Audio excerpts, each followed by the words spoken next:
Um, when did you start making things?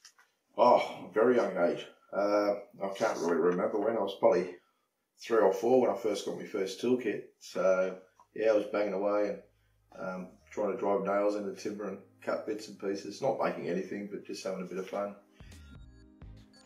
Alrighty, let's take it back a bit. This is my grandfather. I know he's a stud, right? Well, he was in construction too. The year was 1953 when he received this book as a gift. This book would go on to change all of our lives and my existence as I know it. So let's say you were 13, Yeah. 14. Sure. Let's say that just list the kind of things you could make or you were making. Oh, well, I was making knives.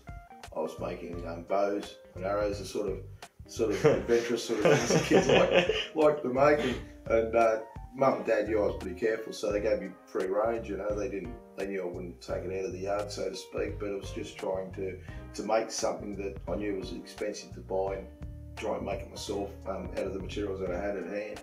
So it wasn't just using the product, it was the process of being able to make. Absolutely, so just being able to make it, just having the thought process say, yes, I can do it.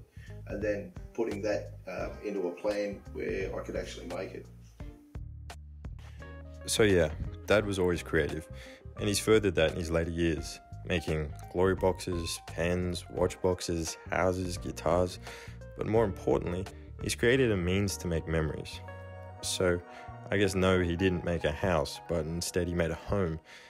He didn't make a guitar, but instead an instrument to spread happiness and enjoyment.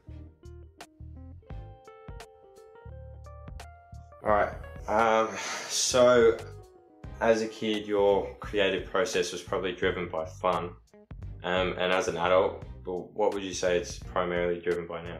Purpose. Purpose. Yeah. For some that might sound a bit dull or a bit grey, what do you, obviously purpose in terms of clients and like when you go to work and you do all that stuff, that makes sense, but purpose in the sense of making something for a friend or family member, how does that work? Oh, well, that's a little bit different. Obviously, it's always got to be love. And with that love, probably becomes a different type of creativity. It's something you could personally put into that item. And it may not readily be seen, but it's certainly in there. That's good. That's great. So purpose and love, the two most important driving factors of Dad's work. What you're looking at now are some private jobs done for clients. Contrast this with his finished products made for us. The distinction between purpose and love is significant. One being a bit more industrial, showing clear purpose, and the other inviting inspection and use. One at its journey's end, so to speak, and one just getting started. Alright, so you've made quite a few things recently, and quite a few things for, all of us, including this very house. But one of the coolest things I think you've made is a guitar. You also plan to make a guitar for yourself and probably a few more as you get into retirement, I'd say. But can you kind of run me through that initial process of why you wanted to build the guitar and kind of to the realization and finalization? Well, as you know, Brent loves playing guitar, and I didn't... Sorry, who's Brent? Who's Brent? Oh, Brent, your brother. What's that? Okay, so I'll be your part of. And yes, no, we didn't need another guitar, but I thought if he could have a nice keepsake from his mother and father that he could have with him for the rest of his life and pass down, that would be something very, very special. So it was a case of, even though he's got quite a few guitars, it was a case of going in and trying to design something that he hasn't already got, something different. And whether that be the actual body or the hardware applied, it had to be different to what something he actually had, and it had to sound different. And you're in the industry, so it's probably a bit different, but for everyone else, including myself, kind of on the outside of the industry, whenever we look at something like that, we think the major change is that you made it. Yeah. And you did it with your own two hands. Do you not think about that? Or? Yeah, for sure. Yeah, but I'd never made guitar before. But again, it's just a progression of the same skills that you've had all your trade life, and just applying them to something different.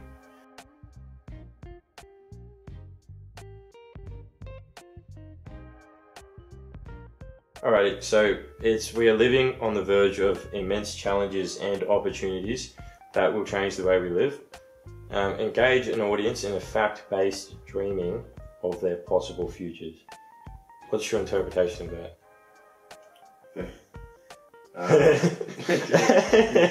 That's a fact-based dreaming.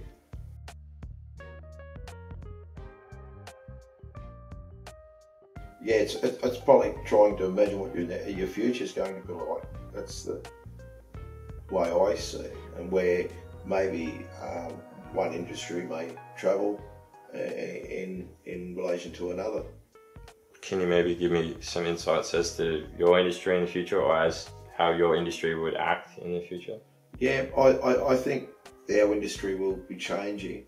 I think, the case of using certain materials and more exotic timbers and are going to be, they'll come to a point where they might actually cease, because we can't just keep deforestation continuing. We're losing just too many trees. So fast growth forests and mass-produced products will still be available, but they won't be materials like we knew decades before. What kind of processes do you have right now in your shop?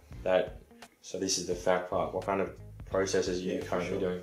Yeah, well, we use what we didn't have years ago. What we're using now is a CNC, and we're about to update that CNC. Now, what the CNC does, it cuts products much more efficiently and maximises the use of the material with very little waste. Even to the point where we've got companies that have their own forests that they source their materials from. So they've obviously seen a need where, on the one hand, they've got to produce a product and mass produce it and keep up with demand, with the need to have the availability of the product. So they've decided, all right, we'll have our own forest and we'll produce our material that way. So that way we can manage the materials that we need over time and keep replanting as the demand requires. So building companies right now have their own forest? Well, panel suppliers do. Like when I say flat panel, I'm talking about let's say cabinet materials. Okay, yeah.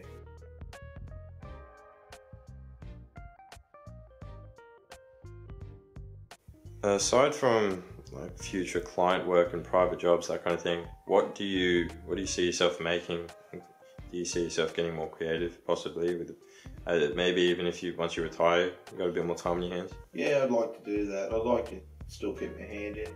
I think with age, your hand skills and your motor skills could certainly drop off a little bit. So the only way to keep them sharp is obviously continue what you're doing. So, anything specific in mind? Oh, I'd like to make another guitar, for myself and do a few more. That'd be great fun, because it's something I really enjoy doing. So yeah. So I will point out, although you did play a bit of guitar when you were younger, you don't really play guitar now, do you? I'd still like to learn, but so it's essentially, although you hope to learn, it's the creative process that you're driven by. Yeah, for sure. And that's the part you love. That's the part I love. That's good.